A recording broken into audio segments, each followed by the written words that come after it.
The loneliness of intelligence. Why deep thinkers struggle in society. Throughout history, the brightest minds have often faced the darkest forms of rejection.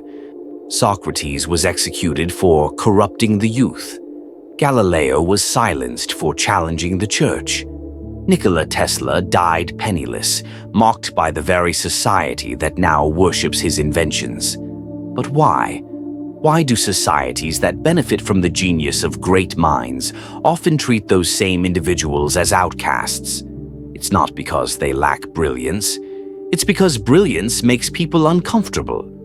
German philosopher Arthur Schopenhauer once argued that intelligence is not a gift, but a curse, a burden that isolates those who see reality too clearly. And he wasn't just being pessimistic. There are deep psychological and social reasons why society resists people who think differently. So, why does this happen?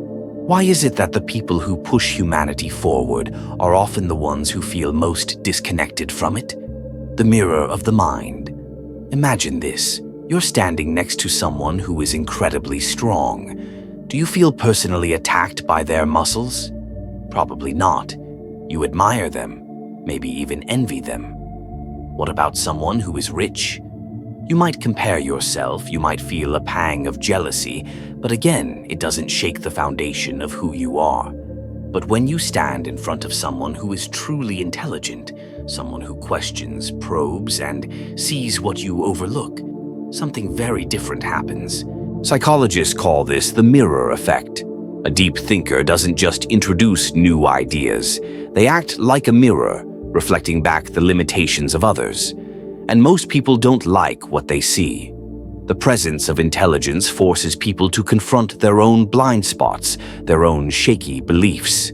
And unlike physical strength or wealth, which remain outside the self, intelligence cuts close to identity. We define ourselves by what we think, what we believe.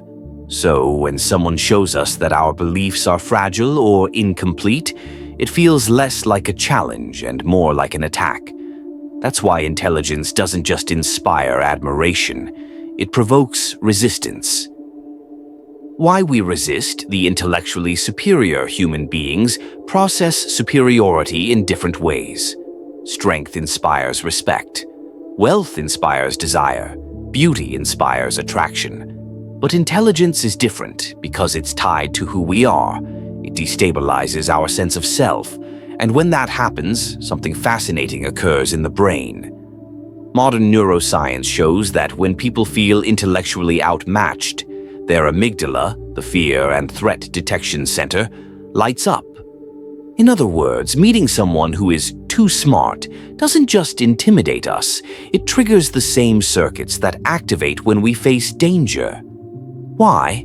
Because our brains evolved in tribes. Survival didn't depend on being the smartest, it depended on being accepted. To be cast out meant vulnerability, even death. So our brains are hardwired to prioritize belonging over truth, comfort over confrontation. This is why highly intelligent people often make others uneasy. They disrupt the tribal balance. They introduce questions that destabilize consensus. And the tribe, whether ancient or modern, instinctively pushes them to the edges. The social penalty of depth.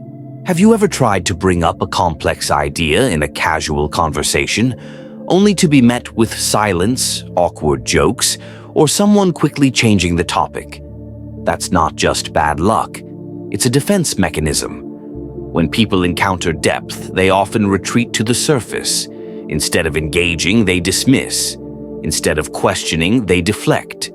This is why deep thinkers, philosophers, and visionaries often find themselves isolated, not because they want solitude, but because society gently, and sometimes aggressively, pushes them there. Here's the paradox. In social settings, confidence often trumps intelligence. People are drawn to those who project certainty, even when their ideas are shallow.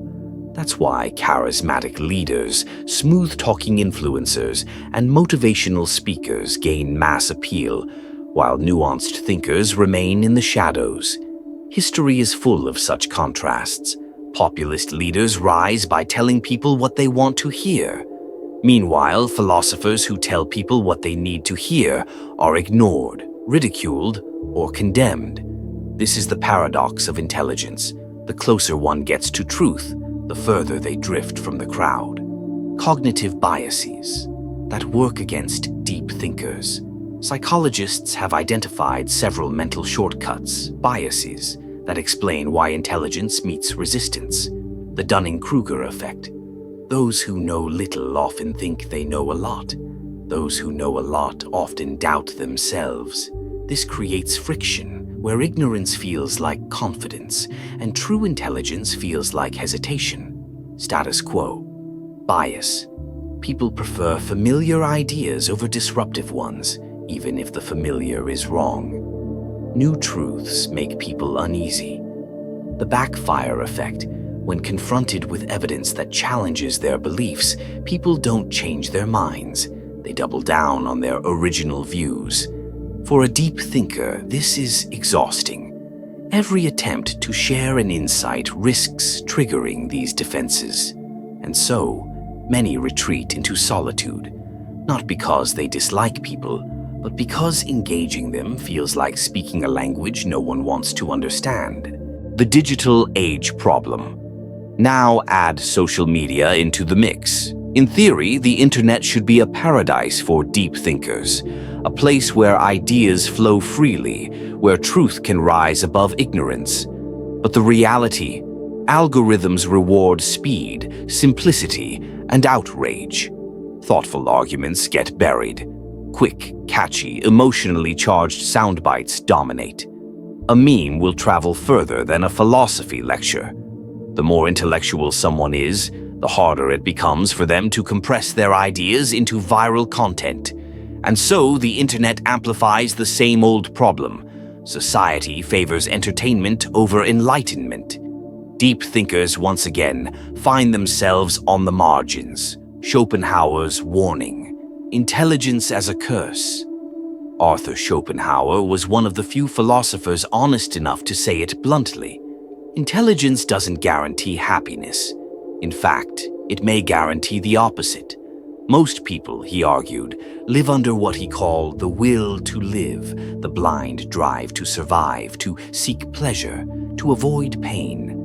But highly intelligent people develop what he called the will to truth, an insatiable desire to understand, even if the truth hurts. This difference creates distance. Where most people find joy in simple pleasures, deep thinkers often see only distraction. Where most see meaning in ambition, relationships, or status games, deep thinkers see illusions. And the more you see through illusions, the harder it becomes to connect with those who live within them. Schopenhauer believed that the more intelligent a person is, the less social they will naturally be. Not because they hate people, but because they see too much. Awareness becomes a burden. The more clearly you see, the harder it is to find joy in what once satisfied. For him, ignorance was not weakness, it was the secret ingredient to happiness, coping with the curse. But Schopenhauer didn't just diagnose the problem, he offered solutions for those cursed with intelligence. Embrace solitude. Instead of fighting loneliness, treat it as an opportunity. Solitude allows deep thinkers to create, to write, to explore the mind freely. Seek kindred spirits. Instead of trying to be understood by everyone, search for the few who truly resonate with depth. Sometimes that connection is found in books, philosophy, or small intellectual circles. Engage wisely. Not every truth needs to be spoken. Schopenhauer warned against throwing pearls before swine. Don't waste insight on those unwilling to hear it. Learn when to speak and when to stay silent. For him, intelligence was a double-edged sword, a source of clarity and of pain, a path to wisdom, but also to isolation. What society truly fears. Here's the core truth. Society doesn't actually fear intelligence. It fears what intelligence reveals. It fears the illusions it destroys, the comforts it unsettles, the egos it threatens. Deep thinkers are not rejected because they're wrong. They're rejected because they're right, too early. And that makes all the difference. Final reflection. So, if you've ever felt alienated by your own thoughts, if you've ever been told you think too much, if you've ever felt the loneliness of seeing what others can't or won't, know this: you are not broken, you are not strange, you are simply awake in a world that prefers to sleep. But here's the question that remains: are deep thinkers destined for isolation, or can intelligence find a way to exist in harmony with society? The answer might not lie in changing society, but in learning how to carry wisdom without letting it crush you.